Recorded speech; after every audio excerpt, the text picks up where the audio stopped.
In my pursuit to find which new Honda chassis I want for my next project car, I came to drive Steven's FA5. But before we get into today's video, I want to thank the sponsors of today's video, Jordan Distributors, aka JDI. Black Friday is upon us and they do one huge sale a year, and that is Thursday at 4 p.m. 2022. Black Friday sales goes live, so don't sleep, don't miss out. Go to jordandistributors.com and there's a limited stock on everything that they have. Also want to shout out Resto Tuner. They've got amazing deals as well going on, so go check them out at restotuner.com. Also, Alpha Injection Clinic. If you go to alphainjection.com and use code MARKMHSG, you get 25% off your total order. And if you pick up a fuel rail or fuel filter, you are entered in to win $500 cash. And last but not least, Hybrid Racing. Use code MARKMHSG to save even more on their exclusive Black Friday deals. So happy Thanksgiving, everybody. Thanks for watching this video. Let's get into it.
In today's market, is the FA5 the go-to Honda chassis to get?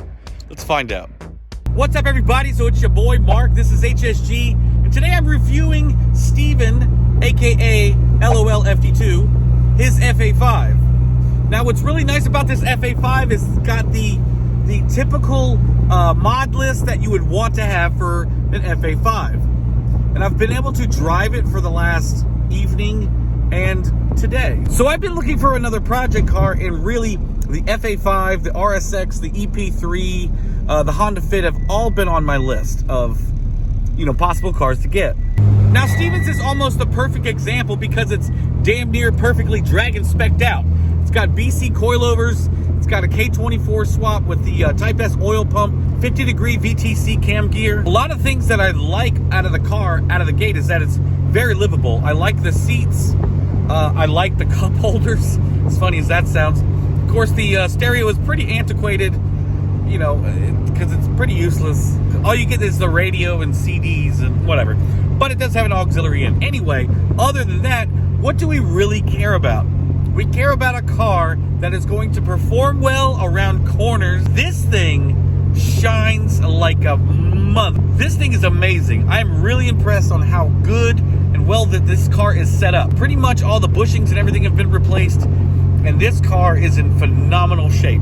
The way that this thing handles and grips and drives is absolutely amazing. The power is spot on. It has barely any torque steer, and it just goes. I'm going to put the power numbers on the screen. I can't remember what they are. He did have it dyno tuned. Makes well over, I think, 230 horsepower. It definitely gets down, has a good rev limit, and it's just a pleasure to drive so far. So let's do some driving.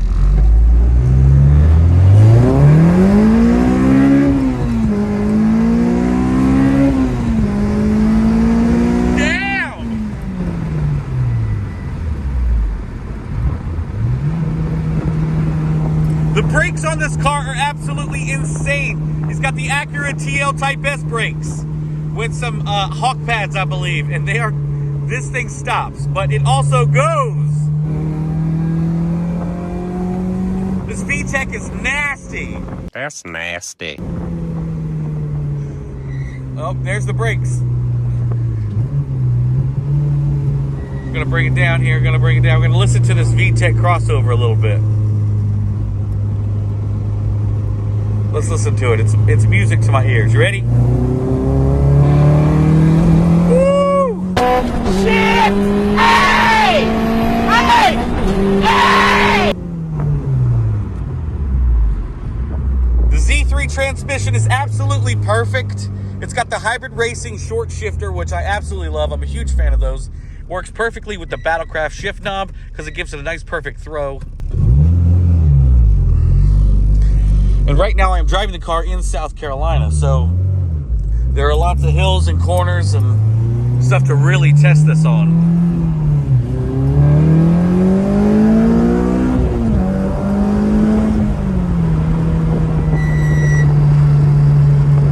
School bus brakes, baby.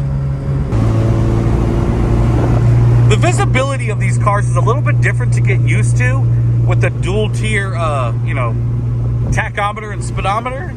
It's a little different. It takes a little bit of getting used to just because it's an odd dash.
Impressions of it are, it's more like a smaller, lighter, more raw FK7 without the 1.5 turbo, with a good, K24 short gear ratio transmission. That's what it feels like. The FK7s chassis-wise are really good, as well as the FK8s. And I'm not trying to say that this is even the same, but just the way it feels very stable, very confident, and I really like it. Maybe it's just the bigger wheels. Maybe it's the bigger, wider wheels. I don't know. But I'm really liking the FA5. Okay, so the SI, the FA5 is back into the garage. I want to give Steven a big shout out and say thank you for allowing me to drive and review this car. I'm actually quite partial to it. This is the one chassis that I really enjoy and like in the color red. I know you guys have heard me kind of complain about the color red lately, but for some reason, 8th gen 4-doors just really work in the color red. My all-time favorite Honda is the Mugen RR, and this is not a Mugen RR, but it's the closest thing that we're going to get over here in the USA. But I've really enjoyed it. I really like this car. This chassis has really impressed me, and I've never thought about owning one before, and it is definitely weighing on my considerations. So big shout out to Steven. So with all that being said, thank you guys so much for watching today's video. Really appreciate it. Remember to go check out Jordan Distributors, Resto Tuner, Alpha Injection Clinic, and Hybrid Racing. Get all the deals that you can for Black Friday. Don't miss out. Don't sleep on these deals because they only come around once a year. Thank you guys so much for watching. I'll see you in the next one. Peace out.